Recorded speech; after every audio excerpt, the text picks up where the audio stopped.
اللهم صل على سيدنا ومولانا محمد أفضل صلواتك بعدد معلوماتك وبارك وسلم وصل عليه. بسم اللہ الرحمن الرحیم. عزیز طلباء کرام، امید ہے انشاءاللہ العزیز آپ سب خیر و عافیت کے ساتھ ہوں گے. جامع السنن الترمذی جلد ثانی کے ابواب الایمان کے ایک اور باب ما جاء الحیاء من الایمان کے ساتھ اللہ جل شانہ کے فضل و کرم سے ایک مرتبہ پھر آپ حضرات کے خدمت میں حاضر ہونے کا موقع ملا. بحمد اللہ تعالی. عزیز طلباء کرام، آج ہمارا سبق نمبر 253 ہے، تو بڑھتے ہیں اپنے سبق کی طرف. باب ما جاء الحیاء من الایمان. یہ باب اس بیان میں ہے کہ حیا ایمان کا حصہ ہے. وبه قال حدثنا ابن ابي عمر واحمد بن منيع المعنى واحد. قال حدثنا سفيان بن عيينة عن الزهري عن سالم عن أبيه أن رسول الله صلى الله عليه وسلم مر برجل وهو يعظ أخاه في الحياء.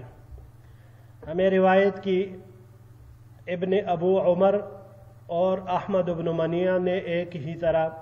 دونوں حضرات فرماتے ہیں ہمیں روایت کی سفیان بن عیینہ نے، انہوں نے روایت کی زہری سے، انہوں نے روایت کی سالم سے. سالم روایت کرتے ہیں اپنے والد سے کہ حضور نبی کریم صلی اللہ علیہ وسلم ایک مرتبہ ایک آدمی کے پاس سے گزرے جبکہ وہ اپنے بھائی کو حیا کے بارے میں نصیحت کر رہے تھے. فقال له رسول اللہ صلی اللہ علیہ وسلم، تو حضور نبی کریم صلی اللہ علیہ وسلم نے اسے فرمایا الحیاء من الایمان، کہ حیا ایمان کا حصہ ہے. قال احمد بن منیع فی حدیثہ، احمد بن منیع نے اپنی روایت میں فرمایا ان النبی صلی اللہ علیہ وسلم سمع رجلا یعظ اخاہ فی الحیاء.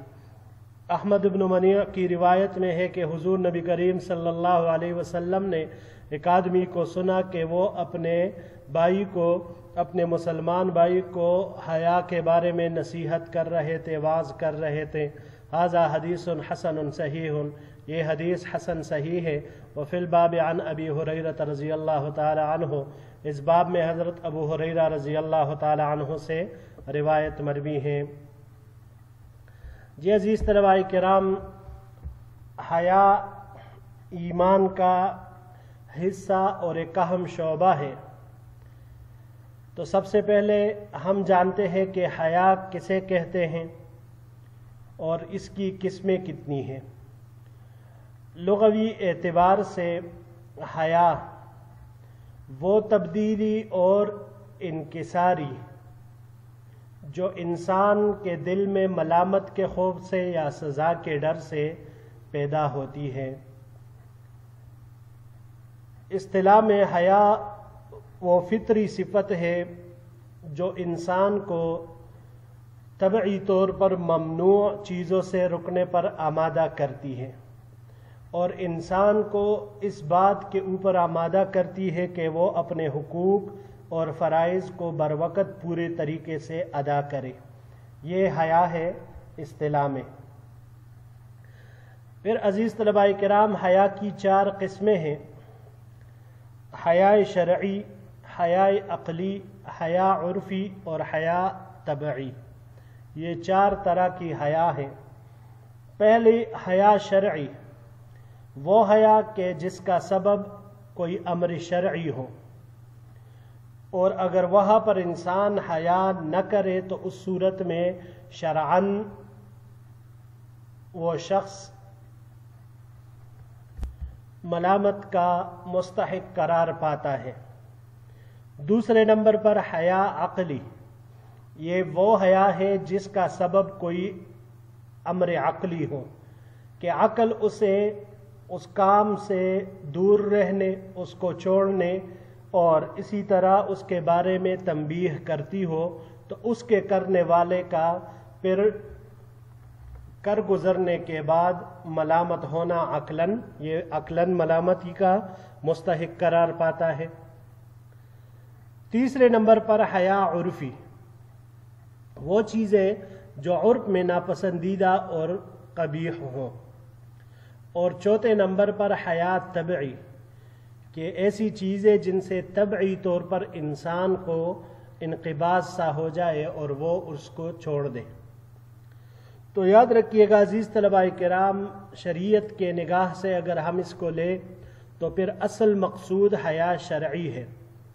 اس میں حیا عقلی بھی داخل ہے، کیونکہ شریعت کے تمام احکام یہ عقل سلیم اور فطرت سلیم کے موافق ہے. اس میں کسی قسم کا کوئی تعارض نہیں. اگر کوئی شخص کہتا ہے کہ بھائی شریعت کا یہ فلاں کام فلاں امر یہ عقل کے موافق نہیں ہے تو یہ اس کے اپنے عقل کا فطور ہے، ورنہ شریعت مطہرہ میں خلاف عقل اور خلاف فطرت کوئی چیز نہیں ہے. اور باقی جو دو ہے حیا عرفی اور حیا طبعی، تو وہ دونوں بھی اپنی جگہ پر محمود ہے، مگر بشرطی کہ حیا شرعی کے مزاحم اور مقابل نہ آئے.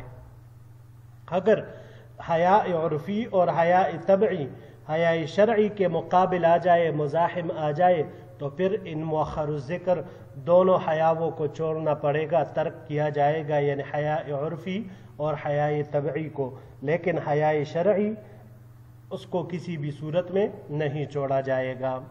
اب یہاں پر روایت میں حضور نبی کریم صلی اللہ علیہ وسلم نے فرمایا کہ حیا ایمان کا حصہ ہے. انسان کے اندر جب یہ صفت حیا والی موجود ہو تو اسے ہر برے ناجائز کام سے روکتی ہے. اب یہاں پر روایت میں جو آیا کہ آپ علیہ السلام ایک شخص کے پاس سے گزرے کہ وہ اپنے بھائی کو حیا کے بارے میں واعظ کر رہے تھے. تو روایات میں ہے کہ وہ اپنے بھائی کو حیا پر ڈانٹ رہا تھا کہ اگر تم اسے نہیں چھوڑو گے تو میں تمہیں اس پر ماروں گا. محدثین کہتے ہیں کہ ہو سکتا ہے کہ وہ اسے سمجھا بھی رہا ہو اور اس نے ساتھ میں عتاب بھی کیا ہو اس کے اوپر، جبکہ بعض راویوں نے صرف واعظ اور نصیحت کا ذکر کیا ہے اور بعض نے عتاب اور ڈانٹ کا ذکر کیا ہے. لیکن مقصد دونوں صورتوں میں ایک ہی تھا کہ تم حیا ترک کر دو، حیا چھوڑ دو. تو نبی کریم صلی اللہ علیہ وسلم نے جب اس کی بات سنی تو اسے منع کر دیا. آپ علیہ السلام نے اس کو فرمایا الحیاء من الایمان، حیا ایمان کا ایک اہم شعبہ ہے. حیا ایک اچھی صفت ہے اور تم اسے ایک ایسے اچھی صفت سے محروم کرنا چاہتے ہو، تم اسے چھوڑنے پر اس کو ڈانٹ رہے ہو کہ تم اسے چھوڑ دو. لہذا حیا ایمان کا ایک اہم حصہ ہے اور ایک اہم ہی شعبہ ہے. بڑھتے ہیں جی اگلے باب کی طرف. باب ما جاء فی حرمت الصلاۃ، یہ باب نماز کی عظمت اور فضیلت کے بیان میں ہے. وبه قال حدثنا ابن ابي عمر قال حدثنا عبد الله بن معاذ الصنعاني عن معمر عن عاصم بن ابي النجود عن ابي وائل عن معاذ بن جبل رضی اللہ عنہ قال. ہمیں روایت کی ابن ابو عمر نے، انہوں نے عبداللہ ابن معاذ الصنعانی سے، انہوں نے روایت کی معمر سے، انہوں نے عاصم ابن ابو النجود سے، انہوں نے ابو وائل سے، انہوں نے معاذ ابن جبل رضی اللہ تعالی عنہ سے کہ انہوں نے فرمایا كنت مع رسول اللہ صلی اللہ علیہ وسلم فی سفر فاصبحت یوما قریبا منه ونحن نسیر فقلت. معاذ ابن جبل رضی اللہ تعالی عنہ نے فرمایا کہ میں نبی کریم صلی اللہ علیہ وسلم کے ساتھ ایک سفر میں تھا. ایک دن میں صبح کو آپ علیہ السلام کے قریب ہوا اور ہم سب لوگ چل رہے تھے.